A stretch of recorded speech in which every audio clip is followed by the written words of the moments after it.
Council on Foreign Relations. Oh, the DC Council for, okay.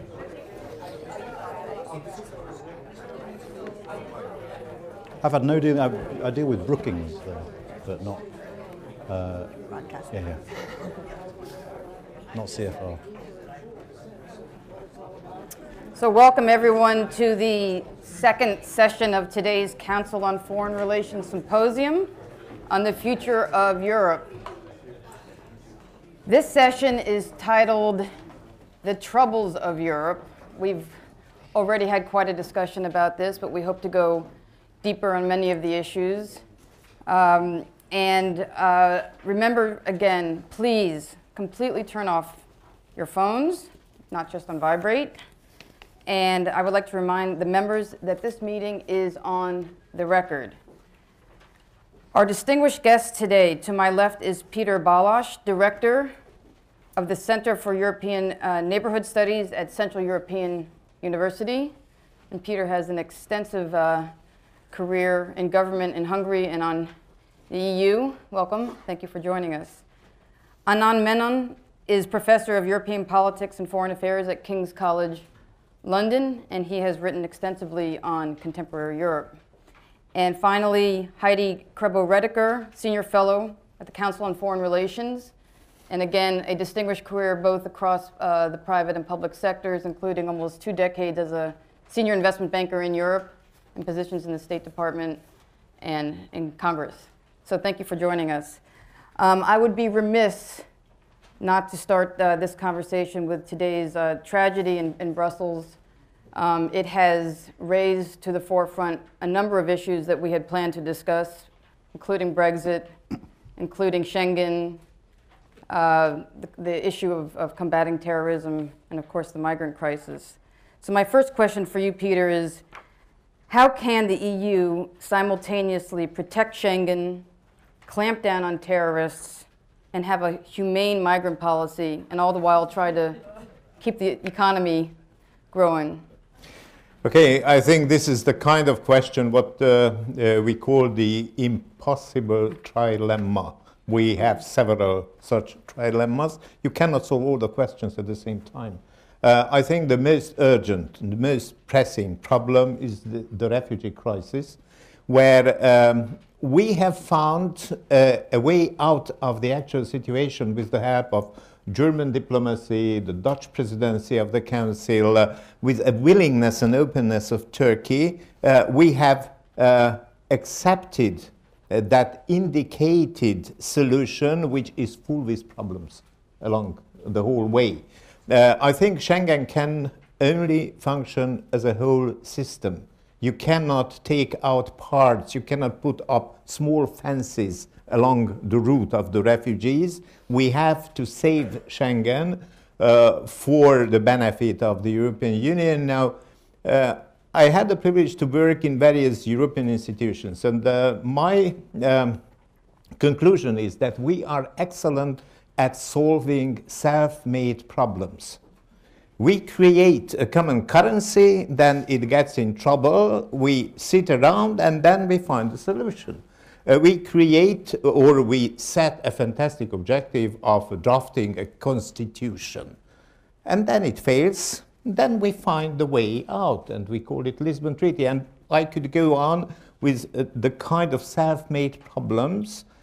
We are in trouble when there is somebody else in the room out of the 28 member states, like Russia, or the refugees. Any external factor is turning upside down that mechanism which is for internal burden sharing, for internal distribution of costs and benefits between and among the 28. It works sooner or later. For me, the Brexit is an internal problem. Is around the family table. The Greek problem used to be a family problem.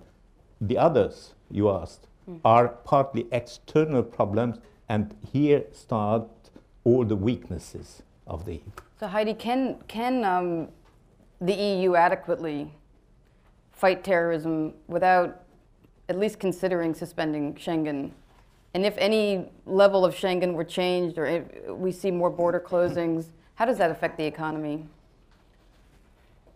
So I think, just to take a step back, a lot of the troubles of Europe that we talk about, whether it's legacies of the crisis, macroeconomic problems that are still there, microeconomic problems that are in the banking system, then that overall fragility that the crisis left, layered on with the migrant crisis, and now a real sense that you have core parts of what was the European idea coming apart.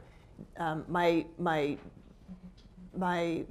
firm belief is that these are all so interrelated and seem to be at present mutually negatively reinforcing themselves right now, and that is showing up in what you're seeing in the politics in many countries, where you're seeing far more left and right wing parties emerge, and it's making the core actually much harder to have the bandwidth to tackle the very significant issue of both migrants and refugees right now. So, you have these multiple layers, they're all interrelated, and the bandwidth is focused more and more on domestic political challenges for a lot of leaders in Europe right now.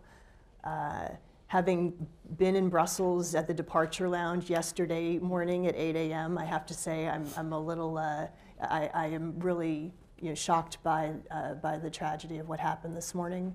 And there was a lot of conversation last week in Brussels after the capture of Abdel Salem that there were likely to be more and more terrorist attacks, and it was something that Europe was going to have to come to grips with. I was not imagining that was going to be the following Tuesday, but I think that this is a challenge that is and appears to be not going away anytime soon. And again, as were the other challenges that I mentioned, it's all related. So you're tackling domestic inequality issues with disaffected, unemployed youth that are the ones that are often committing the terrorists. So that you really can't unravel all of these problems. They're all connected. Just in the markets today, I do work at Bloomberg, so I can tell you how the markets have reacted to all of this. And one thing is the pound has fallen today. More questions about whether this reinforces or helps those that are favoring Brexit. My question for you, Anand, is whether Britain votes to remain or to leave. Does a vote to remain, if it's less than 55-45, does that take the issue off the table for a generation? Well, one of the interesting things about our referendum is there is no legal provision for what we should do after it. So even if we vote to leave, the government isn't bound by law to go and ask the European Union if it can leave. The government gets to choose. And this is where actually, for those who were here last night, I thought that the British ambassador got it slightly wrong. If we vote to leave, we won't simply apply to leave. I suspect what will happen, particularly if the margin is small, you imagine a 2% margin with a 50% turnout, the British government will go back to our partners in Brussels and try and fudge a fix, because actually that will be far easier than the chaos of negotiating an exit. The sad truth is, even if we vote to stay, and the margin is 10 percentage points or less, this will not put an end to it. And there are good political reasons why this will keep going. One, the Tory party is going to be dominated by Europe during its leadership election. And it's not beyond the realms of possibility that the next leader is elected on a platform of doing this again. Because actually, to win the leadership of the Conservative Party, all you have to do is sound Eurosceptic. UKIP will come out of the referendum strengthened even if we vote to stay, because they'll have more profile. And the final thing is, what's interesting about the referendum campaign in Britain is it's a campaign almost between people who want Britain fully out and people who want Britain half out. There isn't a campaign to sell the benefits of membership. Even the in campaign is selling the dangers of leaving. No one is talking about the benefits of being in. And it goes back to something that Stuart said this morning. Britain is slightly odd compared to other member states. All other member states have a political narrative that binds them to the European Union. For the original 6, it was about peace. For the southern European countries, it was about democracy. For Eastern Europe, it was about escaping from Russia. For us in Britain, European integration is an economic project that we joined for economic reasons. We are transactionalist. We don't have some kind of narrative that says this is part of who we are. And so our debate is very, very different. And whatever happens in this referendum, the British will not be reconciled to membership, and we will remain very, very reluctant members of the club. There's been a lot of discussion here about the future of the East European countries in the EU. And given the discussion with Brexit, do you see Hungary, Poland, other East European members, Eastern members, looking to renegotiate their original contract, looking for new ways of defining their objectives in the Union, Peter? I think some countries have already started a kind of a silent reconsideration, if not formal renegotiation. There is a kind of a modernization fatigue in the whole East Central European part, in the new member states.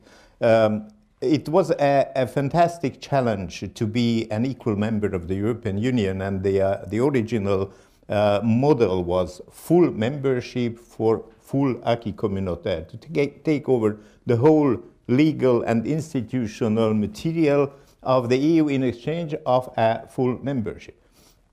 And after a few years, it turned out that there are three main benefits of EU membership. One is the four freedoms, including Schengen, the free movement all around on the biggest market of the world. The second is a kind of a club membership, to be at the same table as Germany, France, UK, and the others, bringing in a spectacular way internal political issues on the table of the Council, on the forum of the European Parliament, exporting internal political struggles. And the third one is obviously the EU funds, money. All the rest is a burdensome additional package, the transparency of public procurement, the corruption issues. So the EU should somehow stop there. And for that reason, populist governments try to make a U-turn on that way and contest the value. Public opinion is very much led by politicians in those countries. I'm speaking, first of all, of course, of my country. There was a diffuse support to a EU-NATO membership, represented and diffused by government people. Now, this just the other way around.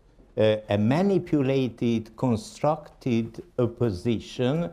If anybody reads the speeches of Prime Minister Orban, it's full with attacks against the West, against the EU, and he is greeting Putinism, he likes Erdogan, he declares at the airport of Astana that here in Kazakhstan I feel home. This is not the case in Brussels. So he said he should stay there if he likes so much Astana. But this is a new drive contesting Europe, and public opinion is following that drive. This is the problem. You bring up Putin, and one of Europe's troubles certainly is Russia, continues to be Russia. By some assessments, Putin's ultimate geopolitical prize is Europe. Medvedev has called for a revision of the architecture of the Euro-Atlantic security. And as a recent Guardian opinion piece stated, this year is one that arguably offers Russia an unprecedented window of opportunity to push that demand. The refugee crisis threatens key EU institutions. A referendum looms on the UK's relationship to Europe. The Franco-German couple is in dire straits. Angela Merkel is politically weakened. Ukraine is unstable. Populist movements are spreading throughout the continent. The Balkans are experiencing new tensions. And the US is busy with its election campaign. So, and I'll open this up to any of you who want to answer this. What is your own assessment of Putin's ultimate geopolitical goal, and how does Europe confront this challenge, given all of the other troubles its leaders are dealing with? It's always struck me, I mean, I'm not his psychotherapist, I can't read what he's thinking, but it's always struck me that Putin is a tactician rather than a strategist, and that he'll take opportunities as and when they come. And, you know, as you've said, he's had several opportunities recently and he seized them quite effectively. I have been struck, and it's a low bar, I suppose, but the European Union has reacted better to what has happened in Ukraine than I would have predicted. That is to say, it has put it, and it, you know, partly through contingencies, the shooting down of the Malaysian airliner over Ukraine was a fundamental turning point. And I think to have put in place a rather tight sanction regime and maintain them the way that Europe has, we wouldn't necessarily have predicted that beforehand. Above and beyond that, you've got to bear in mind the European Union is almost uniquely ill-adapted to deal with foreign policy crises. The European Union, European integration was created to deal with internal hegemony. It was created to stop Germany taking over Europe again. And to do that, we created a system where power was diffuse, where everything was complicated, where decision-making was technocratic. It was ideal for preventing the emergence of a leader within Europe. But it's also about as bad as you can imagine for projecting power outside. And that's the problem, is a set of institutions set up for one purpose are now being asked to fulfill a completely different purpose. And so if you're looking to the EU for rapid and effective foreign policy responses, you will look in vain. Fortunately, sanctions and economic coordination are a powerful tool when you're dealing with Russia. And for that, I think we should be thankful. Heidi, do you think the sanctions should be lifted at this point? Absolutely not. I think that I would concur absolutely that the sanctions regime and the cohesion between the U.S. and Europe on sanctions has been incredibly impressive, and it's been effective.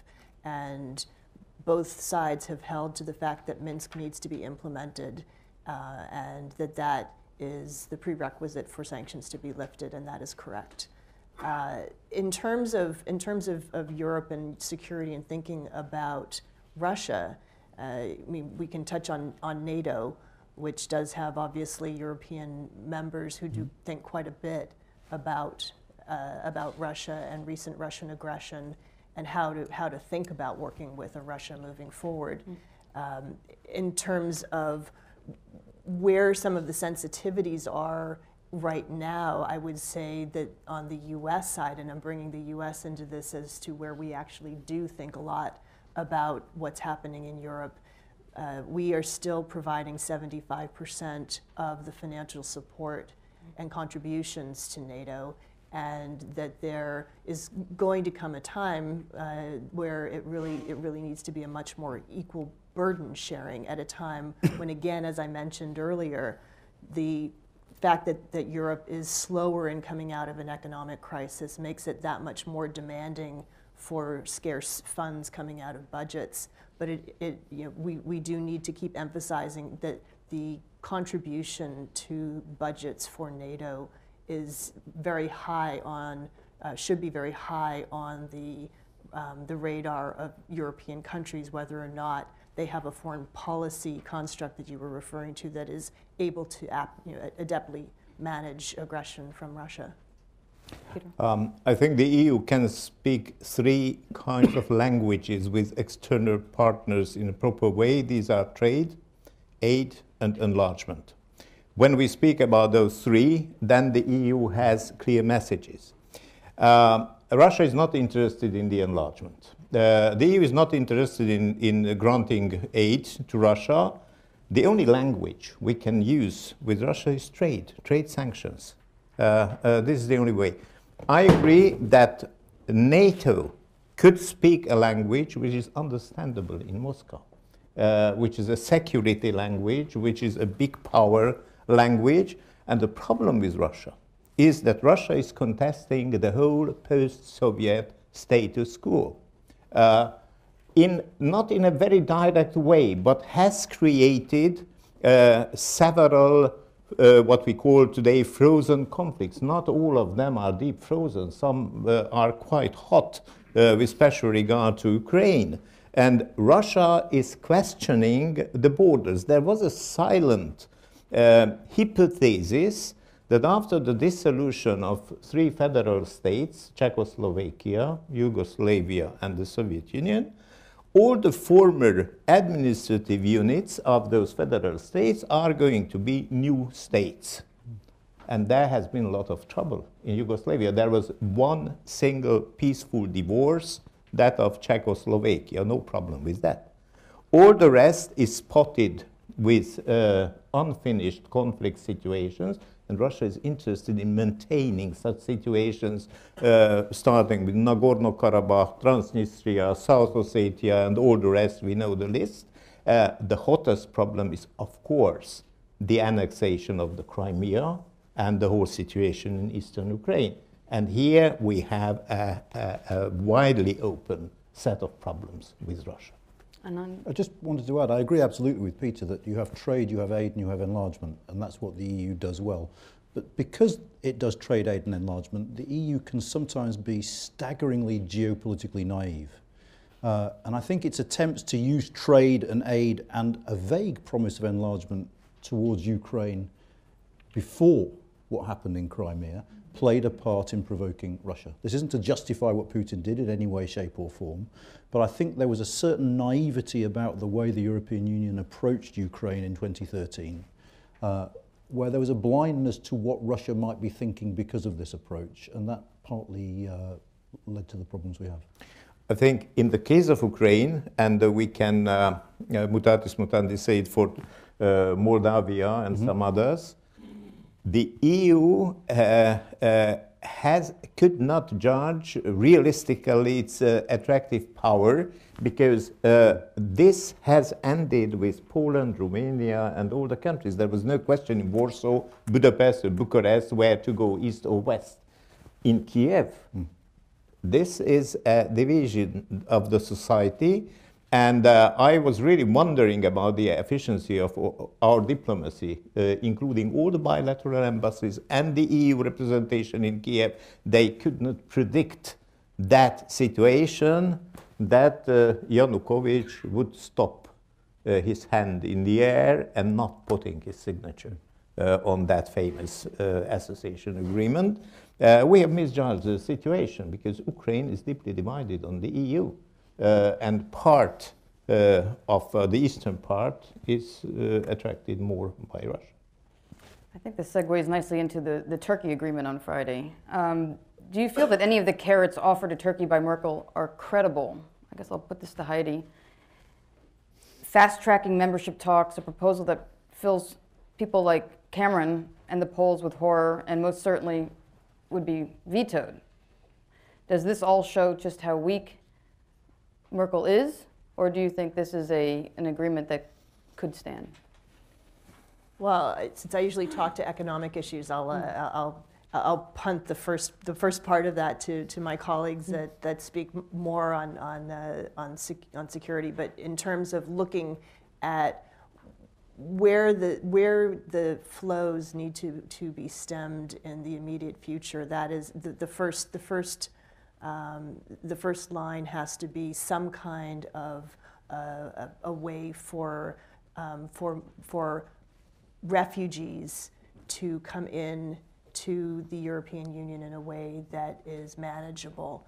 And I would say that one of the big takeaways for me in Brussels the past few days is the real need to distinguish refugees from migrants, because they are making they're taking a lot of care in making that distinction, because they're not all Syrian refugees. You have refugees coming from many parts of Africa, from Iraq, from Afghanistan, looking for a better future, and that's qualitatively different than having someone escaping a war in Syria that ideally would like to go back to their country at some point.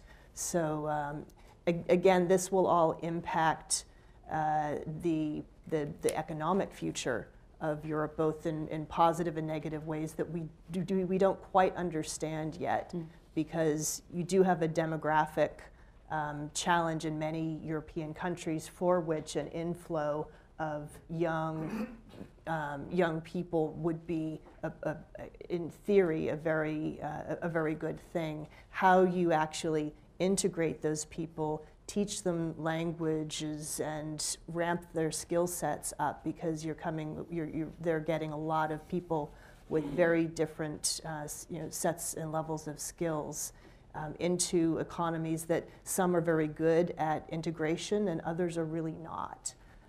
So how successful that can be is going to be, I think, a big challenge. But to get back to your first point, the first port of call is really coming up with some kind of a mechanism, and that mechanism can't just be with Turkey, because I believe as soon as it becomes warmer, you're going to start to see the flows coming from Libya through to Italy again. No? Yeah, I'll make 3 points about this. I mean, the first thing is Europe talks a good game when it comes to human rights and compassion, but the fact is the European Union has a long and ignoble history of subcontracting migrants to unpleasant regimes. While he was in power, we used Colonel Gaddafi to stick people in camps so that they wouldn't reach us. So actually, in that sense, if you want to be cynical, I suppose Turkey marks a slight degree of progress because it's not quite as unpleasant as Gaddafi's Libya. Merkel can't deliver the deal on Turkey because she's dependent on other member states, and this is the sort of weakness of the EU system I was talking about earlier. Cyprus has a veto. And Cyprus isn't known for playing fairly or altruistically when it comes to discussions about Turkey. Cyprus is very, very steadfastly refusing to reopen the enlargement chapters. Enlargement is something that's at least 15, 20 years away, if at all. So it's not a short-term thing. But even given that, I struggle to see how the European Union will come to agree on the moves that we're agreeing towards Turkey. And it puts governments in difficult situations. You said, David Cameron, the British government's official position is to support Turkey's membership of the European Union. Mm-hmm. That's kind of coming back to haunt them now because, of course, the issue of Turkish membership is being used by the Leave camp, who are coming out and saying Turkey will be a member within a year, which is absolutely nonsense. So I think we will struggle to get the deal with Turkey passed by all member states, at which point it is very, very hard to say where Europe will go from there. Let's be very clear. That deal has been a deal between Germany and Turkey. Has been forged by Angela Merkel. And she achieved two fantastic diplomatic goals at the same time inside the EU and with Turkey. Inside the EU, she could eliminate opposition. Everybody expected at least a Cypriot veto or something of that kind. And the room was silent. The 28 nodded on the 27 on the German proposal with a strong support from the Dutch Council presidency, that this was one gain for Europe. And the other one is an interesting situation because after quite a long period, Turkey is open to talk with Europe. Those two additional conditions, speeding up accession talks on the one hand, and granting visa-free treatment to Turkish citizens on the other, are showing some Turkish interest towards Europe. This was not the case in the last decade. Turkey turned away from Europe. Now, all the three big issues, the refugee issue, EU accession talks, and visa-free treatment have their own sets of conditions which are extremely complicated. So it will start now to see the visa-free treatment. There is a famous list of 72 preconditions. And Turkey has fulfilled so far roughly the half of that. A biometric passport, a lot of agreements, procedures are needed to grant. But there is a demand on the Turkish side, and there is a positive attitude on the EU side, and this is good. And the same goes for Turkish membership. I cannot see the preconditions for Turkish membership because it would require unanimity within the EU. And I cannot see that unanimity for the time being. But we have to set a lot of chapters before coming to that political decision. Why not to go on with pulling Turkey a bit closer to European norms? So this is a good opening. Let's see how it works. Did you have something to add? No. I'm going to now open it up to the members and the guests to ask questions. I'm sure you have many. Please, a couple of rules here. Wait for the microphone. Speak directly into it. Stand, state your name and affiliation, and please be concise so we can ask as many questions as we can. Thank you. Right here in the third row. Thank you. I'm Ronnie Goldberg from the United States Council for International Business.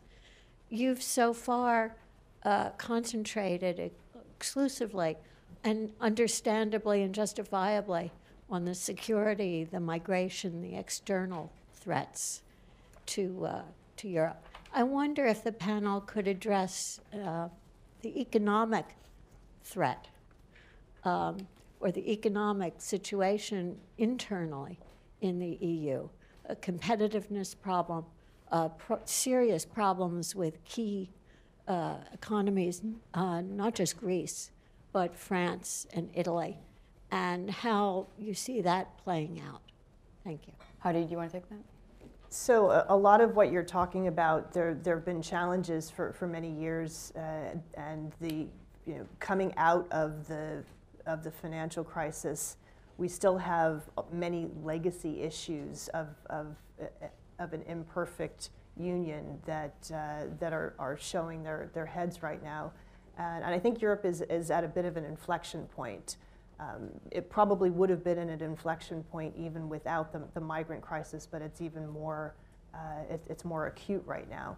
You have a system where you don't really have this sense of what will eventually need to be some transfer union, where you don't have a situation where New York questions Mississippi's business model and whether or not they are doing the right things or should be like New York, because Mississippi's not going to be New York. But that doesn't preclude the U.S. states from having a shared need for a kind of transfer union within the U.S. And that doesn't really exist. And it's generally you have splits with countries that are less competitive. They have challenges in their banking systems that are unresolved. They have much higher unemployment issues, tougher politics to deal with structural reforms, and legacy issues of that lack of competitiveness that you mentioned earlier.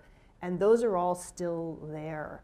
And you mentioned Italy. Italy is the fourth largest economy there, and they are actually having some significant struggles with their banking system right now.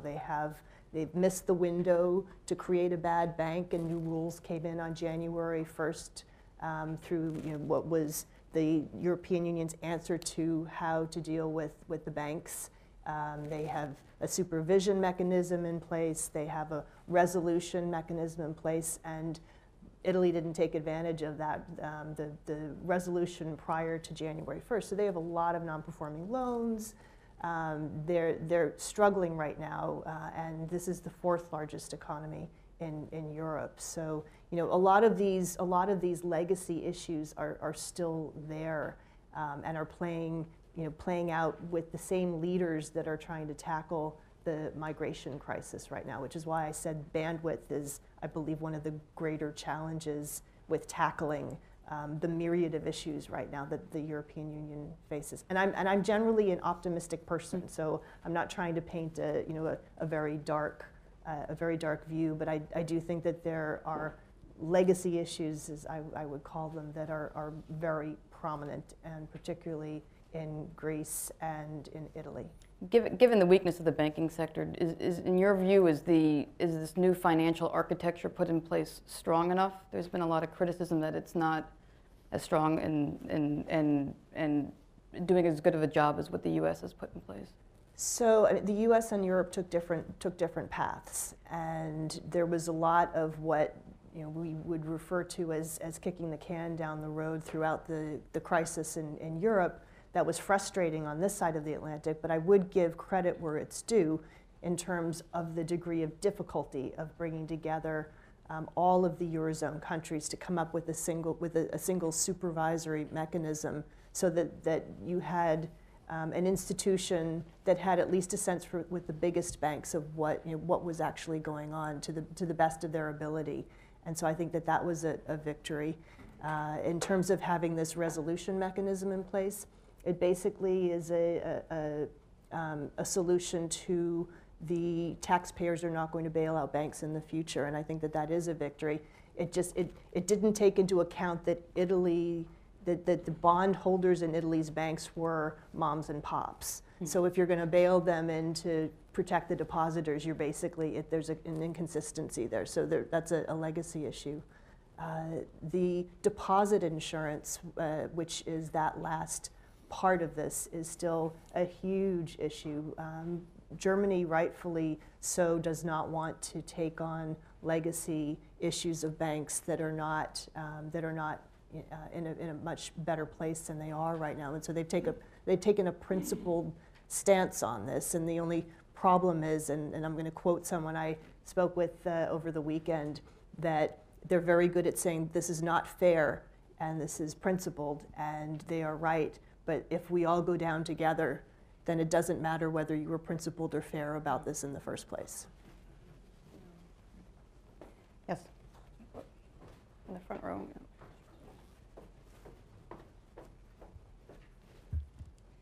Leticia Garriott, Entrepreneurs for Hillary.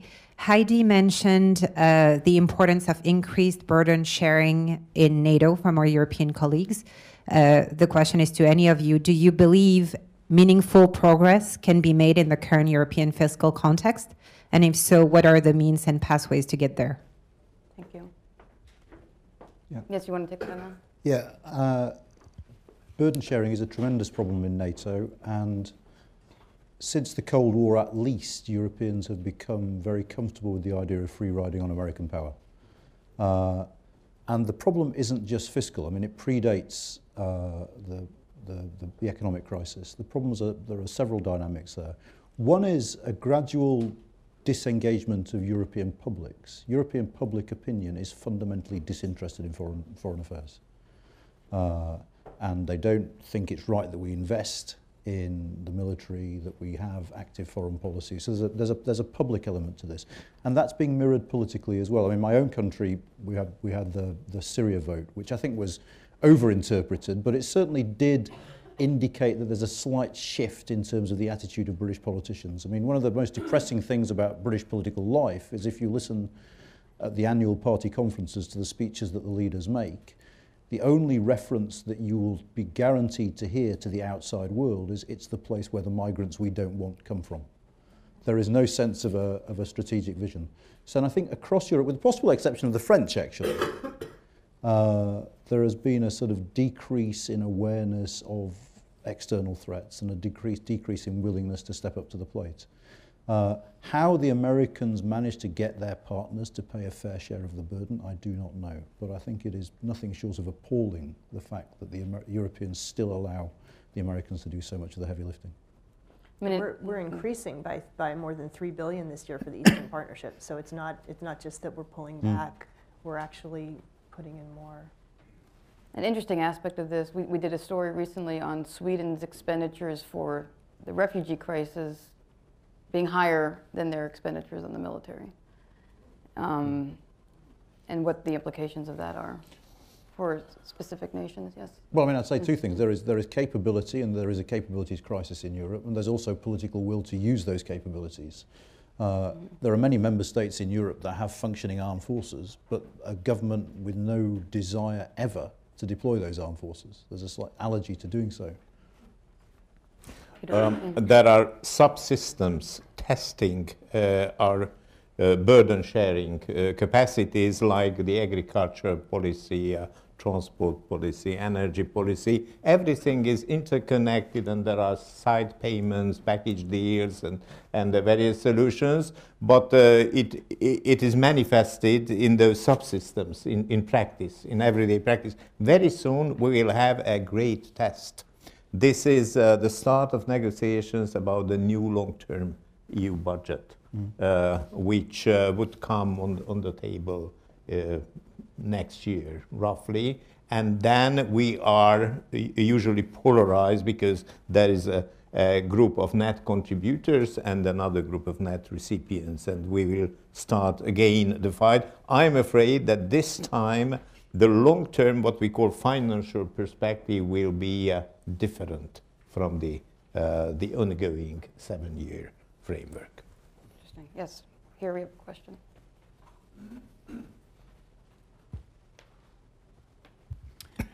My name is Donald Shriver from Union Theological Seminary in New York. Some weeks ago, I asked the foreign minister of Italy, who was on that platform, is the challenge of the refugees such that national budgets are going to be severely challenged for taking care of the physical needs of these people who are on the move. And he said that he felt Europe was rich enough to take care of the needs of the refugees, especially if we're done on a continent-wide basis. So my question is there will and way for the European Union to respond to the economic challenge of refugees and migrants, so that individual governments are actually being helped by its relationship to the EU? Is there a collective passion for dealing with the refugee question and its economics on a continent-wide basis? Thank you. Heidi, you want to take that? So it's early days to figure out what the economic costs and benefits are going to be. You know, some of the work that the IMF has done very recently has looked at actually the spending that would need to be done for social infrastructure, physical infrastructure, that spending would actually be a boost in certain countries to growth, and that the inflow of new workers, and particularly younger workers, will short to medium term, if the integration of those workers into employment is facilitated, that could be a boost to growth. And then longer term, if you have the right type of integration and the right type of skill mix, that it would help with the demographic challenges. So that's sort of the glass half full side. There are clearly strains on, for example, Greece right now, at a time where they are uniquely challenged from an economic perspective within the EU, within the Eurozone. And so I think it's really, you know, the story is still too soon to say whether or not you're going to have this great benefit come out of a new population coming into the EU, or whether or not it's going to end up being a drag. And a lot of it has to do with whether or not certain very difficult reforms can be made to labor systems that haven't been adept at changing even during the worst financial crisis that the continent's seen in a very long time. So can you make employment flexible? Can you play around with minimum wage? Can you have different paths for entry for migrants and for refugees coming in that don't totally strain the social safety nets that Europe has in place? I think it's a long way to say it's a little too early to tell, and it's going to take a lot of work on behalf of the individual countries to see if they are going to be able to integrate these new refugees and migrants in a way that can be productive. Anand? Just, I mean, a couple of things on this question. Firstly, you said European Union, and I think it's worth remembering the European Union has very little money. The EU's total budget is about 1% of European GNI. So it's member states that are going to have to pay. And there is no appetite for that kind of solidarity amongst European member states. The second thing, though, is, and so just to follow on what Heidi said, she's absolutely right. Every study you see, and there have been a lot in Britain over the last 2 or 3 years, will say, yes, migrants are good for the British economy. They lead to positive benefits, they lead to GDP growth, they increase our skills level. But actually, that's not the point.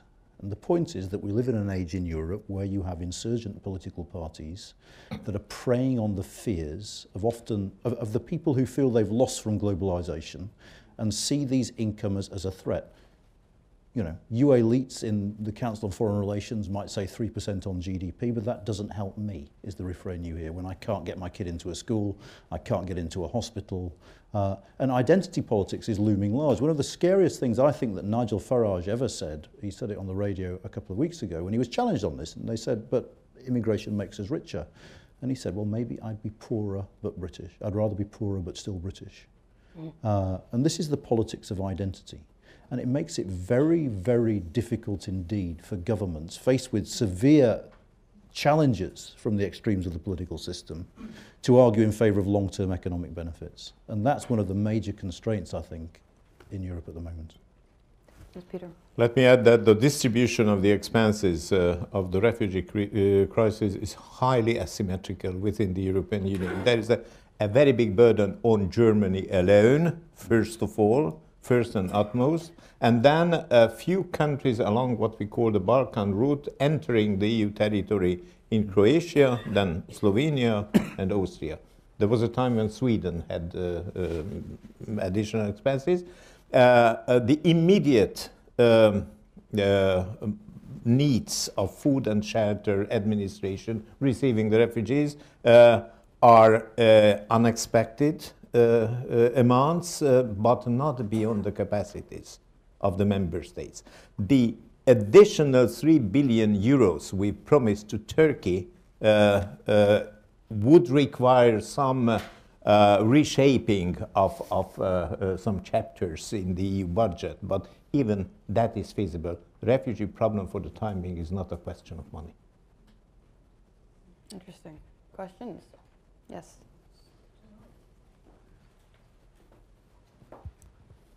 Thank you. Alexandra Starr with National Public Radio. To dovetail a little bit about what you were saying, Anand, about how the rise of populist rhetoric in Europe, we've seen right-wing parties do very well across the continent. Heidi, you said earlier that there were some countries that you felt had done a good job of integration of refugees. I kind of want to meld those two together. Which countries would you point out as having done a good job, and are you concerned that the rise of this populist right-wing rhetoric might imperil that in the future? I am incredibly concerned that the right-wing rhetoric is going to imperil integration, and we see some of those debates playing out here as well. But there are certain countries, and particularly Central and Eastern European countries, and as you get further east, they're the ones who will be the first to say that they have not had experience with significant integration of immigrant populations. You can look at the success of the Romas. It's being facetious, obviously. As you get to various Western European countries that have tried different types of models, you can see where some have been more effective than others, and where there's been less effectiveness. But I do very much worry that the number of flows coming in, the potential for the overlay of terrorism and its affiliation, even though if you look at many of the the more recent terrorist acts, they were homegrown. So it's something that I think I unfortunately think will continue as more waves of migrants and refugees come in. You're going to continue to see a disproportional response towards extreme parties. Anyone else? No, I agree. Any questions? Heidi, I did want to ask you, you mentioned that you were just in Brussels and there was a lot of talk about Trump. I just wonder if you could explain what some of the context was and where the concerns are from the people you were talking to. So a lot of concerns, and really good questions. This was in the context of the past week in Brussels, talking with a lot of different people, and Muslims who are worried that he's helping fuel some of the anti-Muslim sentiment in Europe right now, that he's sort of feeding into the worst leanings of people who are leaning towards some of those more radical right-wing, anti-immigrant, anti-EU parties, and that he was actually feeding into that. So that I'm reflecting the comments that I heard and concerns overall. But I think there was also an understanding of looking at the political dynamics on both sides of the Atlantic, that there was an understanding that there are similar inequality-based reasons that were feeding both, both left and right leaning populations that are feeling that they are at the very wrong end of globalization, and that's something, you know, ex-migrant, ex-immigration debate that there was a real sort of we feel this here. It just took longer to get there. Interesting. I mean, it strikes me this is just a chronic failure of public policy, that 20–30% of Western populations feel like they've lost and no one will listen to them. And they're turning towards these ever zanier political forces out of desperation because mainstream politics won't give them a voice. And it's common across the Western world, and actually there are no solutions that I see as being convincing being put forward as yet. That the sort of the losers from globalization are finding a voice at last, and our political systems are struggling to cope. And that's not just an American problem. It raises the question to me, you know, if we can talk about a leadership vacuum in Europe right now, and is Merkel the last best hope? What are the implications of these growing populist parties? I mean, what would be your assessment of leadership in Europe right now? Well, on issues like this, it's fragmented, and necessarily so, because politics is a national game. I mean, every leader, whether, you know, even if they go and negotiate in the European Council, their eye is on the national electorate, what this will mean for me in the polls. And more, to do well in the polls means showing that you've got one over on your European partners. So it becomes an internal competition. I mean, David Cameron goes out and brags Britain won't participate in any of the schemes for sharing the burdens of the refugees, because that sells well at home. That reassures us. So politics works against sort of cross-border solidarity. Yeah. Well, let's add the composition of the European institutions, because there are some differences in stability and the setup. The European Commission is there for 5 years. We have Mr. Juncker and his team. They started back in 2014, and they are using their mandate up to 19. This is, for me, a bit overdone as a stability element, but, well, let's hope they will do a good job. Then comes the European Parliament. Again, there is a stability for 5 years. In the ranks of the EP, we have got some extremist parties. They can make noise in the backbenches, but they have not influenced the big party families, the People's Party, Socialists, Liberals, and the Greens. What is really important, who sits around the table of the Council? We have every second month now a top-level European Council meeting of prime ministers, and the question is how many prime ministers are coming from that political camp. We have got Viktor Orbán from Hungary, we have got Beata Szydło from Poland, but they are not in majority for the time being. There were some attempts trying to create an opposition to Angela Merkel and to the humanistic solutions of the refugee crisis, but they failed for the moment. Now we are looking forward to the next year's French elections and several others. Who is the one representing a national government in that council? Yes.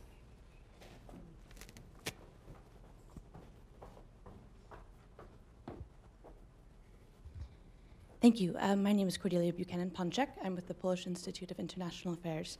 Mr. Annan, you mentioned that politics works against cross-border solidarity. We've talked a lot about transatlantic solidarity with NATO and defense, economic sanctions against Russia. Do you see this spillover, all three of you, whomever wants to take it, do you see this sort of illiberalism and these far-right parties spilling over and splintering transatlantic solidarity and the way that they confront these ever-growing problems? Thank you. I think one of the side effects, and one of the things that a lot of these right-wing parties have in common, is they want to reshape our foreign policies. they are more or less anti-American. I mean, the Front National does a nice line in anti-Americanism. Nigel Farage is a lot more quiet on anti-Americanism. They also tend to have in common a certain level of sympathy for President Putin that is quite disturbing. If they ever got their hands on the levers of power, they would change foreign policy quite drastically, I think. I don't think that's in prospect at the moment. But one of the things they feed into is this sense that this whole liberal project has been a waste of time for normal people and we should retrench. And the kinds of thing that Donald Trump was saying, whilst he has a typically outlandish way of saying them, are not that dissimilar from the refrains of some of these parties, which is why should we go out on a limb to help people in faraway countries? And that, I think, is feeding into our foreign policies. And you can see that in the mainstream political establishment in my country, that members of parliament are very, very reluctant to sanction the use of force, to sanction interventions abroad, because they're not our problems anymore. And the real fear is down the line, this migrant problem is a warm-up for the real one, and the real one will come when the next population explosion happens in sub-Saharan Africa. And if those people aren't relatively prosperous, and if those people aren't secure, they will head north in numbers that will dwarf the numbers we're seeing already. And actually what is required to head that off is the kind of enlightened internationalist approach that the West is increasingly rejecting. And it seems to me that we're storing up problems for ourselves in the future that way. Interesting. Yes, over here. Hi, David Prizer, Houlihan Lokey. Yeah, I asked this question to last night's panel as well, but you've sort of triggered a further thought. So you've got Europe with low population growth in lots of countries, and you're talking about the future demographic explosion in North Africa. This whole thought that nature abhors a vacuum and demography is destiny. How will Europe, even assuming the most thoughtful policies, stand there with a big wall where prosperity but an empty Europe stands between this population explosion in North Africa and a potential future that's more desirable than what they've got? I just don't see how that can be squared unless Europe is robustly reproducing itself and occupying its territory. Does Europe need the refugees more than not to bolster the economy? Well, if you talk to any pensions expert and they'll tell you, yes, our populations are getting too old and we can't afford our welfare state. But two things that politics isn't is rational and long term. And it seems to me that you need to be both to think in that way. Politicians think through to the end of their term. We have a pensions crisis in 20 years. That's not the kind of thing that democratic politics is very, very good at thinking about at all. And the military aspect, how can you keep out a gigantic wave of people who want to come in? So I think the refugees and migrants that are pouring into Europe right now are not pouring in because there is a vacuum of young people. They're pouring in because they're desperate and they want either a better economic life or they're fleeing conflict, and it's a massive humanitarian tragedy. The thing that I think there are multiple ways to look at. In the future, what do we have to be prepared for, not only because of the population explosion that is going to come from sub-Saharan Africa, but also, when I get a little too optimistic, friends of mine from the climate sphere say, yeah, but they're not just going to be coming because of the population explosion. They're going to come because they're going to run out of water and arable land, and so that better life is not just a want, it's a need. So yes, there's a need to actually get mechanisms in place that the EU and individual countries, and particularly Germany, is thinking about right now. How do you return people who are economic migrants? How do you flesh out who is fleeing for safety, who at some point will be going back to their home country? And in the meantime, what do you do with the people that are here? So it's really not easy. And I think that the task at hand is really dealing with the immediate challenge and the fact that as we get into the warmer months, the numbers are going to go up. But down the road, this is probably you know, if you want to look at glass half full, a really good dry run for coming up with systems for managing flows of people in and out, because you do want immigration to happen. You want people to come in and fill those demographic holes for pension systems to pay, you know, to be able to pay back debt for tax. You want taxes.